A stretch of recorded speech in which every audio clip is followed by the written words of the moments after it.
ಅಂಧಭಕ್ತರು ಅಂಧಭಕ್ತರು ಅಂಧಭಕ್ತರು ಅಂತೀರಿ ನೋಡಿ. ಇಲ್ಲೊಬ್ರು ಗ್ಯಾರಂಟಿ ನ್ಯೂಸ್ನಲ್ಲಿ ಮಾತನಾಡ್ತಾರೆ, ರಾಜರಾಗಿದ್ದಾರಂತೆ ನರೇಂದ್ರ ಮೋದಿ ಅವರು.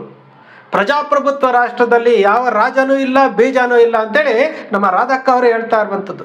ಮತ್ತೊಬ್ಬ ಅಂಧಭಕ್ತರು ಮಾತನಾಡಿರುವಂಥದ್ದು, ನರೇಂದ್ರ ಮೋದಿ ಅವರು ಬರೀ 3 ತಾಸು 4 ತಾಸು ಮಾತ್ರ ನಿದ್ದೆ ಮಾಡ್ತಾರಂತೆ. ಬರೀ ನಿದ್ದೆ ಮಾಡಿ ದೇಶಕ್ಕೋಸ್ಕರವಾಗಿ ಅರ್ಪಿಸ್ಕೊಂಡ್ಬಿಟ್ಟಿದ್ದಾರೆ. ಎಂತೆಂತಹ ಅಂಧಭಕ್ತರು ದೇಶಕ್ಕೋಸ್ಕರವಾಗಿ ಅರ್ಪಿಸ್ಕೊಂಡು ದೇಶವನ್ನ ಉನ್ನತಿ ಮಟ್ಟಕ್ಕೆ ತೆಗೆದುಕೊಂಡು ಹೋಗ್ತಾ ಇದ್ದಾರಂತೆ.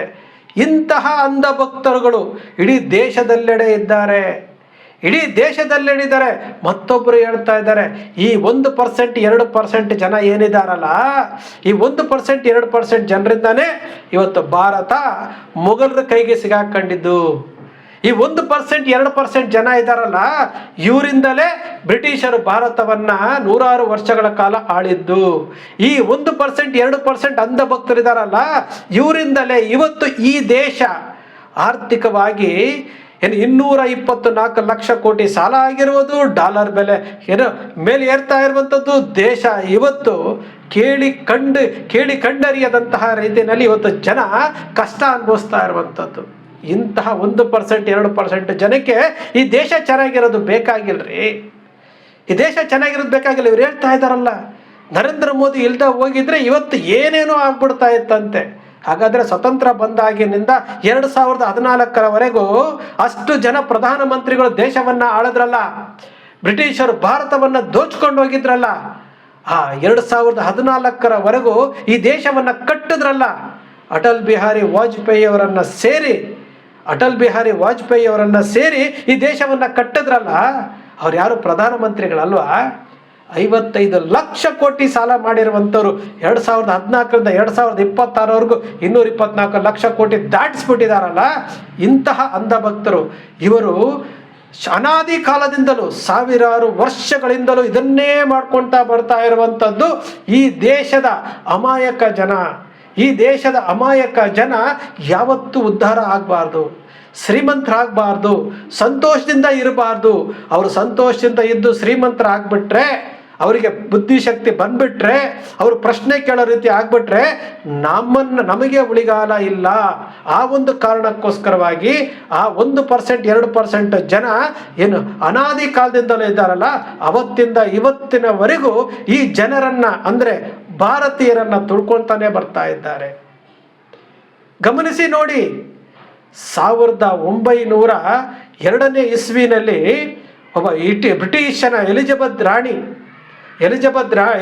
ರಾಜ ಪಟ್ಟಾಭಿಷೇಕ ಆಗುತ್ತಂತೆ. ಆ ಪಟ್ಟಾಭಿಷೇಕ ಕಾರ್ಯಕ್ರಮಕ್ಕೆ ಹಿಂದೂ ದೇವಸ್ಥಾನಗಳಲ್ಲಿ ವಿಶೇಷ ಪೂಜೆ ಮಾಡಬೇಕು ಅಂತೇಳಿ ಒಂದು ಕರಪತ್ರವನ್ನ ಪ್ರಸಾರ ಮಾಡ್ತಾ ಇರುವಂತ ಕರಪತ್ರ ಇವತ್ತಿದೆ. ನಾನು ಯಾಕೆ ವಿಚಾರ ಹೇಳಿದೆ ಅಂತಂದ್ರೆ, ಇದು ಕರಪತ್ರ ಒಂದು ಸ್ಯಾಂಪಲ್ ಅಷ್ಟೇ. ಅಂದ್ರೆ ಅವತ್ತಿನ ಬ್ರಿಟಿಷರು ಭಾರತೀಯರನ್ನ ಗುಲಾಮರನ್ನಾಗಿ ಮಾಡ್ಕೊಂಡ್ರು, ಗುಂಡಿಕ್ಕಿ ಕೊಲ್ತಿದ್ರು, ಹಿಂಸೆ ಕೊಡ್ತಿದ್ರು, ಒಂಥರ ಜೀತದಾಳಗಳಾಗಿ ನಡ್ಕೊಂಡಿದ್ರು. ಅಂತಹ ಸಮಯದಲ್ಲಿ ಭಾರತೀಯರನ್ನ ಎಚ್ಚರಿಸಿ ಬ್ರಿಟಿಷರ ವಿರುದ್ಧ ಹೋರಾಟಕ್ಕೆ ಸಜ್ಜುಗೊಳಿಸಿ ಬ್ರಿಟಿಷರನ್ನ ಭಾರತದಿಂದ ಓಡಿಸ್ಬೇಕಾಗಿತ್ತು, ಮೊಘಲರನ್ನ ಭಾರತದಿಂದ ಓಡಿಸ್ಬೇಕಾಗಿತ್ತು. ಆ ಕೆಲಸ ಮಾಡಲಿಲ್ಲ ಇವರು. ಅವರ ಆಡಳಿತದಲ್ಲಿ, ಅವರ ಕಾರ್ಯಾಂಗ ವ್ಯವಸ್ಥೆನಲ್ಲಿ ಸೇರ್ಕೊಂಡು ಇವರು ಅವರಿಗೆ ಸಹಕಾರ ಕೊಟ್ಕೊಂಡು ಇವರು ಹೊಟ್ಟೆ ತುಂಬ ಊಟ ಮಾಡಿಕೊಂಡು ಇವತ್ತಿನ ಭಾರತೀಯರನ್ನ ಉಪವಾಸ ಕೆಡುತ್ತಾ ಇದ್ದಾರಲ್ಲ. ಆ 1% 2% ಜನ ನಿಜಕ್ಕೂ ಹೊಟ್ಟೆಯಲ್ಲಿ ಬೆಂಕಿ ಬಿದ್ದಂಗೆ ಆಗಲ್ವೇನ್ರಿ? ಇವ್ರು ಯಾರಿಗೂ ಸಹ ದೇಶ ಉದ್ಧಾರ ಆಗೋದು ಬೇಕಾಗಿಲ್ರಿ, ಅವ್ರು ಮಾತ್ರ ಆಗ್ಬೇಕು. ಪ್ರತಿಯೊಂದು ಗುಂಪು, ಯಾವುದೋ ಒಂದು ಗುಂಪು ಇರುತ್ತೆ, ಏನೋ ಒಂದು ಗುಂಪು ಕಟ್ಟಿರ್ತಾರೆ, ಒಂದು ಸಂಘ ಕಟ್ಟಿರ್ತಾರೆ, ಒಂದು ಸಂಘ ಚೆನ್ನಾಗಿ ನಡೀತಾ ಇರ್ತದೆ.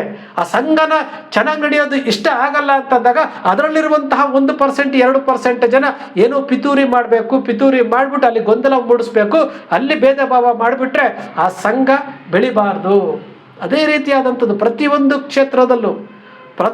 ಕ್ಷೇತ್ರದಲ್ಲೂ ರಾಜಕೀಯ ಕ್ಷೇತ್ರ ಆಗಿರ್ಬೋದು, ಸಾಮಾಜಿಕ ಕ್ಷೇತ್ರ ಆಗಿರ್ಬೋದು, ಶಿಕ್ಷಣ ಕ್ಷೇತ್ರ ಆಗಿರ್ಬೋದು, ಎಲ್ಲ ಕ್ಷೇತ್ರದಲ್ಲೂ ಈ 1% 2% ಜನ ಇರ್ತಾರಲ್ಲ, ಅವರಿಗೆ ಯಾರೂ ನೆಮ್ಮದಿಯಾಗಿರಬಾರ್ದು.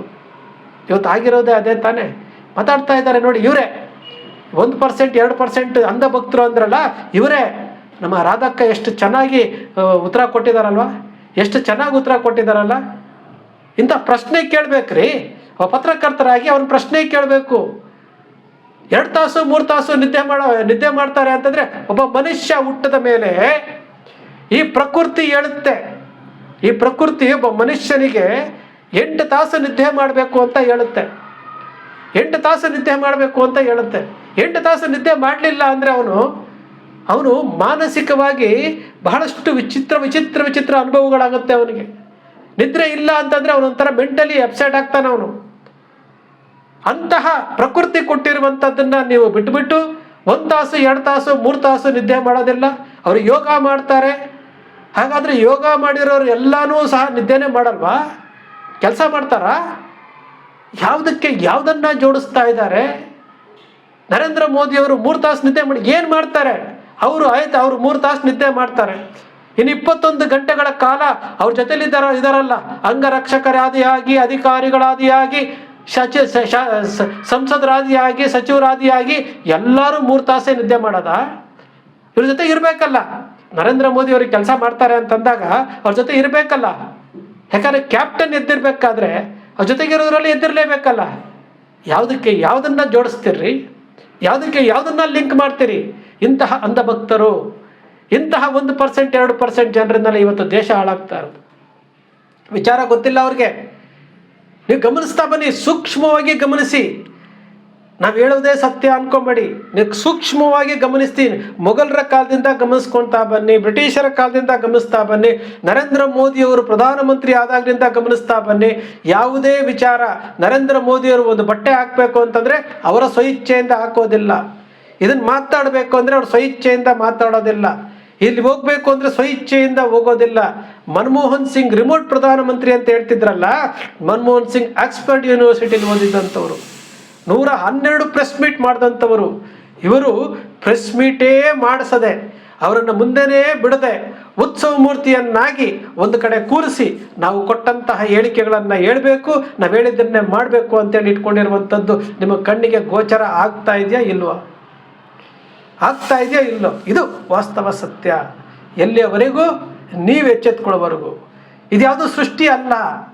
ಎಲ್ಲಾದ್ರೂ ಉಂಟೇನ್ರಿ? ಒಬ್ಬ ಮನುಷ್ಯ ನಿದ್ದೆ ಮಾಡದೆ ಜೀವನ ಮಾಡೋದಕ್ಕೆ ಉಂಟೇನ್ರಿ? ಒಬ್ಬ ಮನುಷ್ಯನ ಹುಚ್ಚಿನ ಮಾಡಬೇಕು ಅಂತಂದ್ರೆ ಅವನಿಗೆ 3 ದಿವಸ 4 ದಿವಸ ನಿದ್ದೆ ಕೆಡಿಸ್ಬಿಡಿ ಸಾಕು. 4 ತಾಸು ನಿದ್ದೆ ಕೆಡಿಸಿ ಸಾಕು, ಹುಚ್ಚ ಆಗೋಯ್ತಾನವನು. ಇದು ಪ್ರಕೃತಿ ನಿಯಮ. ನಿದ್ದೆ ಮಾಡಬೇಕು, ಊಟ ಮಾಡಬೇಕು, ಹುಚ್ಚ ಒಯ್ಯಬೇಕು, ಕಕ್ಕಸ್ಗೆ ಹೋಗ್ಬೇಕು, ಎಲ್ಲವೂ ಸಹ ಈ ಪ್ರಕೃತಿ ನಿಯಮ. ಇದು ಆ ಪ್ರಕೃತಿ ನಿಯಮವನ್ನು ಪಾಲಿಸ್ತಾ ಹೋದ್ರೆ ಹುಚ್ಚ ಆಗೋಗ್ತಾನೆ, ಹುಚ್ಚ. ಇದು ವಾಸ್ತವ ಸತ್ಯ. ಸ್ನೇಹಿತರೆ, ನಿಮ್ಮ ಅಕ್ಷರ ಮೀಡಿಯಾ ಸೃಷ್ಟಿ ಮಾಡೋದಿಲ್ಲ, ಕಲ್ಪನೆ ಮಾಡೋದಿಲ್ಲ, ವಾಸ್ತವದ ವಿಚಾರವನ್ನು ವಿಶ್ಲೇಷಣೆ ಮಾಡುತ್ತೆ. ನಿಮ್ಮ ಅಕ್ಷರ ಮೀಡಿಯಾದ ವಿಶ್ಲೇಷಣೆ ನಿಮ್ಗೆ ಇಷ್ಟ ಆಯಿತು ಅಂದರೆ ಸಬ್ಸ್ಕ್ರೈಬ್ ಆಗಲಿಲ್ಲ ಅಂದರೆ ಸಬ್ಸ್ಕ್ರೈಬ್ ಮಾಡ್ಕೊಳ್ಳಿ. ಪಕ್ಕದಲ್ಲಿ ಕಾಣುವಂಥ ಬೆಲ್ ಐಕಾನ್ ಪ್ರೆಸ್ ಮಾಡಿ, ಶೇರ್ ಮಾಡಿ, ಪ್ರೋತ್ಸಾಹ ನೀಡಿ.